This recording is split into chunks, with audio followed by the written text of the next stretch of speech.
Welcome to Chili Jewish. Here we share the real stories behind successful Jewish women. I'm Hani, your host, and today I'm sitting with Nicole Bendayan, holistic women's and menstrual health expert. Nicole, thank you so much for coming here today. Thank you for having me. I'm really excited to be here. It is exciting you here. For people who just discovered you lately online, can you please share with us how your journey started? Absolutely. So I started about 5 years ago. I was getting trained in holistic nutrition, which is what I'm trained in by trade. And I was on birth control for a long time and had really bad symptoms. So I decided to go off of it because all of my symptoms, I went to go see, I think, 4 doctors within 3 years. Every one of them fully dismissed me. But I knew something was wrong and I needed to go off of them. So I went off and started doing research, found all of my symptoms laid out, and realized that I had given the authority of my health over to someone who might not have the resources or the time to provide me with genuine care. And so I started doing more research into women's health and reproductive cycles, kept finding out of how little I knew. Even though I was really into biohacking, wellness, and going through my education in nutrition, I knew nothing. And so I started to talk to other women about it and found out they also knew nothing. And so I decided, it was during COVID, so I decided to go and start talking about it online. And it ended up, taking a life of its own because I think women really they need and they're wanting to understand their bodies more. And they kind of know intuitively that something isn't right or they don't know as much as they could. So I decided to continue to do that, and the evolution has been incredible and amazing, and I'm so grateful that I'm able to do this, but it's a little bit of my story. Wow. So did you always know you're interested in women's health, or is it just something that developed with time? So I was always really into nutrition and food, and I wanted to I was living in Vietnam at the time. And in Vietnam? In Vietnam, yeah. Wow. After university, I went to university for communication studies. And after university, I moved to Vietnam, and my friend owned a juice bar.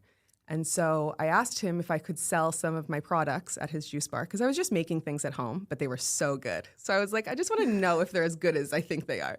So I ended up starting to sell them at his juice bar, and they took off, and people absolutely loved them. So my intention was, if I'm going to start this business, I need to have a formal education in nutrition. Even though I've spent years and years and years doing research and looking into nutrition, I suffered from quite a bit of body issues and disordered eating habits. So I was obsessed with nutrition and biohacking. So I had a lot of knowledge, but I knew if I wanted to start this business that I should have formal education. And so I did. And I was going to go back to Vietnam to start this business. But then COVID happened, so I ended up being stuck in Toronto, and it, took me on this other journey. So I was always very much so into nutrition, health, wellness, but I didn't realize that what I was learning only really pertained to men, and it left out women and their menstrual cycles and how all of this guidance and tips and tricks were based on a male baseline rather than a female baseline. So that's really how the evolution into women's health started specifically. Wow, that's actually super interesting, but I want to also go back to when actually everything started for you with your own experience with birth control, right? So you said that birth control changed your perspective on health. Mm-hmm. What was actually happening at that time? What did you feel? So I went on birth control when I was, I think, 16.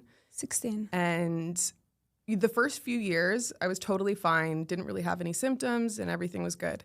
And then eventually I started to get really bad symptoms, both physical and mental, I would say. I had recurring infections. Every month I would have a different infection. Every month? Yeah, this might be a little TMI, but wow. I had every month either a UTI or a yeast infection, and it didn't matter what I did. It didn't matter how I changed my diet or whatever else. I continuously got them, and I had a few other symptoms that were pretty bad. And I went to go see a bunch of doctors, and they totally said it had nothing to do with my birth control. Four of them told you that? Yeah. Within 3 years, I went to go see 4 different doctors. And even Wow. on that last, I ended up switching to an IUD. And about a year into having my IUD, I was just like, this feels so wrong. I don't know what it is. I kept having this feeling of, I don't know myself without synthetic hormones. Because Wow. since I had pretty much started my period, I was 16 when I went on birth control. So pretty much since I became an adult, I didn't know myself without synthetic hormones. And so I had this intuitively, there's something here, there's something here. And so I remember that last doctor's appointment in that very sterile room. And I was telling her about it and was telling her that it was, I had a lot of anxiety about it, everything else. She was like, no. But I pushed through and I was like, no, I want it out. And so once it was out, within a few months, I stopped getting infections. I felt so much better. My hair changed, which was weird. It Changed. It became a lot more curly, especially when I changed from, I was on the NuvaRing first, and then I went on to the IUD, which the IUD doesn't have estrogen in it. It's only a progestin-only form of birth control. And my hair got so much curlier. My body shape changed a little bit. It's very strange to see. But once I went off of birth control, all of these symptoms went away. And it was like a very much a realization that, what am I doing here? Like, how is it possible that I've been asking for years why I'm suffering, why I feel horrible all the time? And I even asked if it had anything to do with birth control, and they all said no. They all said no, but the thing is, you listen to yourself. Exactly. Wow. Is there's like specific things you think that women are missing information about their own bodies generally? A lot. A lot. A lot. A lot. So birth control is only one aspect of it. And I do want to say that I believe in the access to birth control, and I think it should be available. But I also think women should be given informed consent, and I don't think they are. Which means I don't think that they're told what the short and long-term side effects are, how they can support their bodies while they're on birth control, and also alternative options, because there's very effective alternative options to avoiding pregnancy naturally, as well as managing menstrual-related conditions, that you have other options. So if you have all of that knowledge and you still want to go on birth control, 100% go for it. But I don't think a lot of women are given that knowledge. I also don't think women are taught about how our cycles affect us every day of the month, right? It's not just PMS and your period. It's every day of the month. Your hormones are fluctuating. They're following a predictable pattern throughout the month that impact everything from your mood, your energy levels, your joints and ligaments, how you're feeling in your body, and so much more. And when we understand how our cycles impact us, we can understand how those fluctuations show up in our everyday life and navigate them better, so that we can, in business, we leverage each phase of our cycle for the benefits of it. With nutrition, we can support it. With exercise, we can also support it. And with relationships, too. That's a huge one, too. Relationships are huge, and our cycles affect how we show up in them. And so if we understand how our cycle is impacting us, we can show up better. Wow. And you start talking about all this online, right? And then one video actually goes viral. Yeah. Around 1 million views. A lot more than that, actually. More than that. So I had been posting on Instagram regularly for about 9 months, and I had always avoided TikTok. I was like, it's not me. I'm not going to go on it. And eventually I was like, you know what? I'm just going to try for 30 days and post 5 times a week for a month and see what happens. So the first 3 weeks, I had a couple of videos hit 10K, and I gained, I think, like 1,000 followers or something. And then I posted one video randomly that wasn't even in my plan. And that video got picked up. And within less than 2 weeks, I had 400,000 followers, and that video was at 4 million. Those numbers, wow. Yeah. What do you think that was in that video that actually people like it that much? So that video was me talking about my experience on birth control and how I went to go see a bunch of doctors and they all dismissed me, and that it led me to what I do now. And I think that women really resonated with it because, I got thousands of messages. Sorry. I got thousands of messages of, the same thing happened to me. All of my doctors dismissed me, and I've been looking for answers and I couldn't find them. And I'm so grateful to find you so that I feel seen and also I can support my body. Wow. So many of them actually could relate to your story.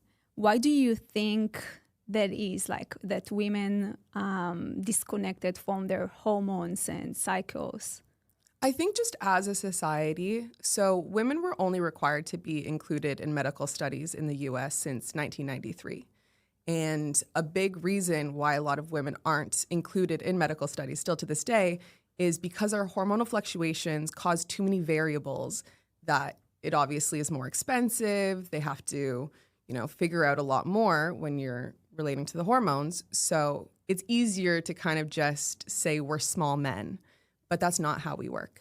And because of that, I think women are under the assumption that they are the same pretty much all month.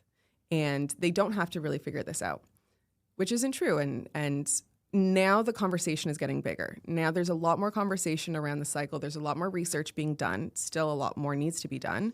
But we're finally starting to really understand how the cycle is impacting us and how important it is to gather a female baseline, like a biological baseline for medical studies and just wellness in general. What I truly love about your content is that you're not saying this is what you need to do. No, just know what you're doing, right? What are some things women are never really taught? So we're not really taught about the phases of our menstrual cycle. And that, for me, is the baseline, right? So there's 4 phases for phase syncing purposes. And phase syncing is tailoring your nutrition, fitness, and lifestyle to the phases of your menstrual cycle, right? So for phase syncing purposes, because there is a few different cycles within the cycle, there's four major phases where there's big hormonal fluctuations happening. So we have the menstrual phase where hormones are really low, and that's during the period. Then there's the follicular phase where estrogen is rising.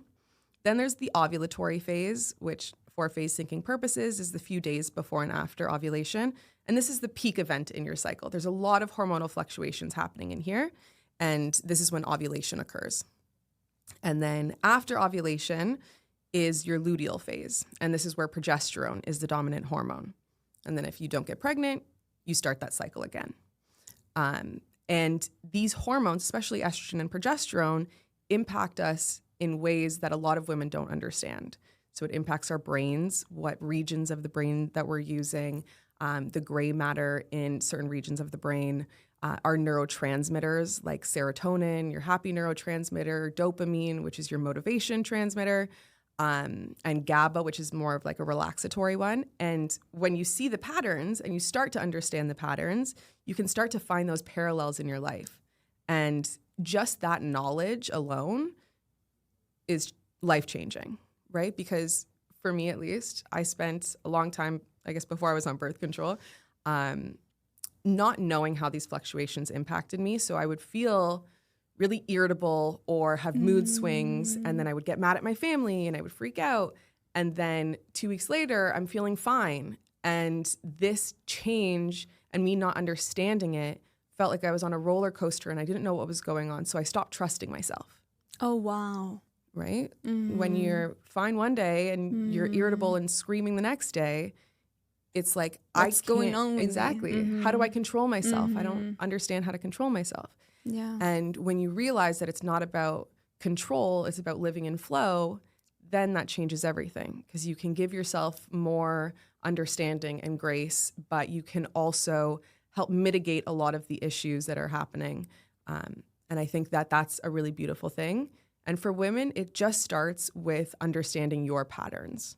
And if you're tracking your cycle and you start to realize the patterns that you're having in each phase, it can change your life. Wow. And also now your work is expanding in a really interesting way. I mean, when I spoke with you, you told me, yes, I'm going to teach men in prisons. I was like, seriously, Nicole? Did I heard right? Like men in prisons? So it's in jail. Yeah, in jail. In jail, which in Canada, jail and prison are different things. Okay. So jail is 2 years less a day. So it's usually lower sentences. But it's also a remand center. So you have people awaiting trial as well. But what I'm doing is I'm working with this incredible organization called the Oaks Revitalization Association, or ORA. And what they do is they train or they mentor justice-affected people. So whether they're incarcerated, have been incarcerated previously, or they have family members who have, and they mentor them, and then they help train them in a trade skill, so construction and woodworking, stuff like that. And then they help place them in a job that they're within the middle class. So they're making good money. They're not going back to, poor activities and stuff like that. And they have a really good recidivism rate, which is the risk of them going back to jail. So they're doing incredible, incredible work. And what they found is that relationships play a big role in whether or not someone's going to stick to the program and all of that and stay out of jail. So what they brought me in to do is create a curriculum and go into the jail and in office to teach men about the menstrual cycle and women so that they're able to build better, stable, more strong, and understanding relationships. Let's be honest for a second.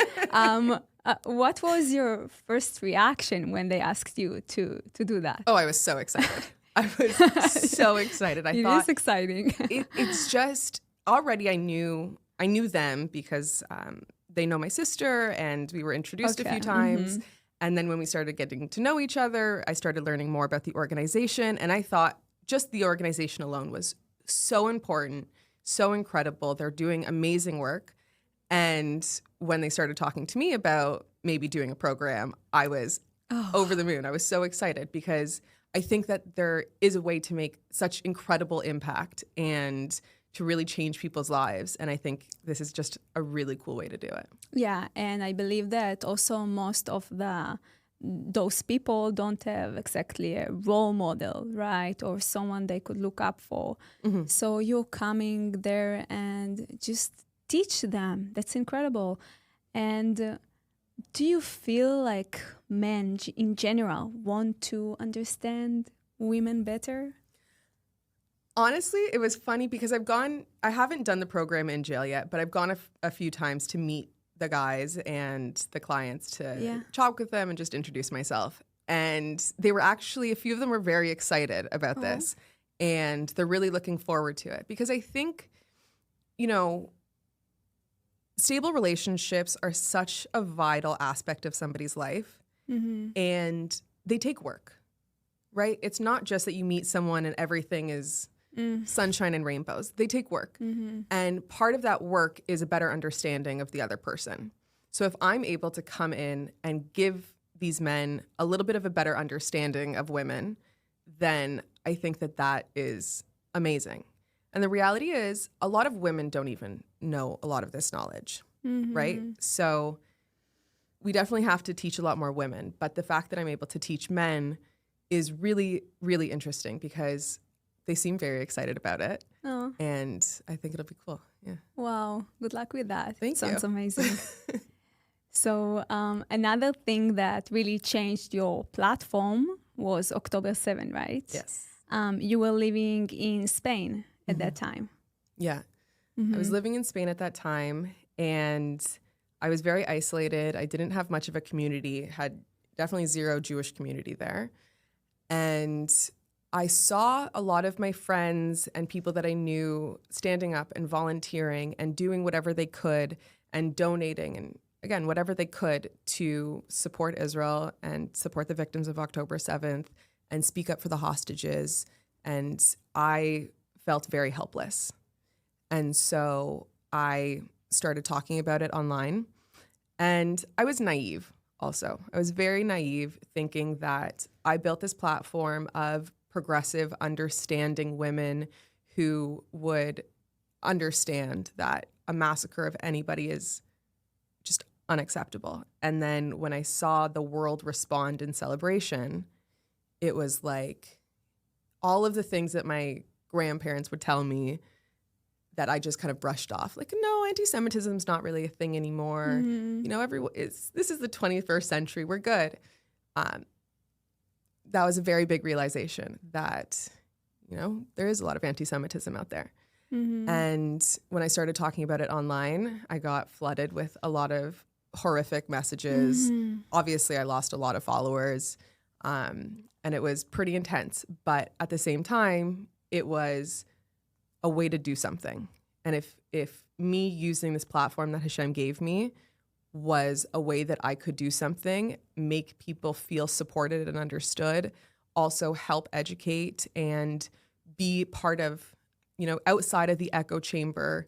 You know, I have this huge following or pretty big following of people who probably have never met a Jew or don't know much about Jews or Israel. And so if I could be a voice, then that's what I was going to do. Wow. But you still already had a big audience outside the Jewish community, as you said. So did you hesitate before speaking up? You know, I don't think at that time I did. I just wrote a post and I sent it out there. Wow. Just did it. Yeah, honestly, I think a lot of people can relate to October 7th was who we were before October 7th and who we are after. And it was life-shattering. You know, so many friends that I had been friends with for years never even messaged me, saw that I was getting death threats online. Never messaged you. Never, to this day, haven't messaged me. So it was a huge realization. And, you know, one thing that I kept thinking about was it feels like the cells of my ancestors are activating. It didn't feel like the emotions were my own. It felt like the cells of my ancestors were like, we've been through this. We're going to stand up. We're going to push through it. And we're going to be out there. So, yeah, I think it just took a life of its own. At that time, did it also strengthen trust with the right people? It took a while. It took a while because it had destroyed my trust in so many things, right? I had lived, 28 years that I built trust, and I was a very trusting person. I gave people the benefit of the doubt. I thought a lot of ignorance was based on people just not understanding and not knowing. And so once I started speaking up and had a lot of conversations and spoke to a lot of people, some, of course, really great conversations, but it definitely made me less trusting and more cautious and more nervous to interact with people because who knows what you think, right? But now I've definitely simmered into, I've lost a lot of friends and I no longer have a lot of people in my life, but I think that gave space for so many incredible people to come into my life. And the connections and the relationships that I've built since October 7th have been incredible. And I know also something deeper also shifted spirituality for you. You grew up in Sephardic and traditional, but not fully religious. What changed for you personally? So I grew up, like you said, very traditional. I would keep the high holidays and, Shabbat dinner every Friday night, but, I'd be on my phone after Shabbat dinner. Yeah. On the holidays, I wouldn't be. I would definitely keep Chag, but post October 7th, I started keeping Shabbat a lot more. It was my way to connect with Hashem. And I think what a lot of the anti-Semites tried to do of push us further away from our Judaism actually brought us a lot closer. And so, like I said, I started keeping Shabbat a lot more. And, as time progressed, there's been a few events that have happened that just continued to bring me a lot closer. And, I went fully Orthodox about a year ago. Wow. So you feel all these kind of events actually help you to be more connected to Judaism? Oh, absolutely. And what does Judaism actually feels like for you today that maybe didn't before? It feels a lot more connected. Mm. I feel like I'm very much more part of something. I think before growing up, I wasn't really part of the Jewish community. I went to a Jewish school for a few years, but it wasn't a great experience for me, and I didn't have many friends that were Jewish. It was kind of just my family and being traditional. And so post October 7th, having this shared experience with people, even though, of course, we all had our different experiences, but having this huge thing happen to all of us together collectively and feel like a lot of backs were turned toward us, I think brought us all closer together. And I think the strength in Judaism is the Jewish people. It is who we are. It's, our souls are connected, and through whether you're secular or Orthodox or whatever type of quote unquote Jew you are, you're still part of us. And I think that that's a really beautiful thing. And I think a lot of us realize that after October 7th. It's not just me alone by myself. I have a community. I have my back with me. Absolutely. Yeah. Nicole, I feel like your journey really combines many things: faith, femininity, and all those beautiful things actually makes you who you are. What's one thing you hope women listening take away from your story? That's a great question. I think it is to show up for yourself. And I think a big part of showing up for yourself is showing up for other people. And, when we're more connected to ourselves and to others, we live a more vibrant life. And so that means when you understand yourself, example, your menstrual cycle and how you feel, and you're connected to your body, you're able to connect with others more deeply. And I think, especially this year and for the last few years, connection has really been that key word. Whether you're connecting to yourself, to others, or to Hashem, I think connection is really what I would encourage people to do. Connection. I love that. Nicole, thank you so much for coming here today and sharing with us your story. Thank you for having me. It's really me. inspiring, and also keep spreading your truth, your light. Thank you. It's a beautiful thing to see. And thank you for listening to Shiri Jewish. Until next time, keep leading.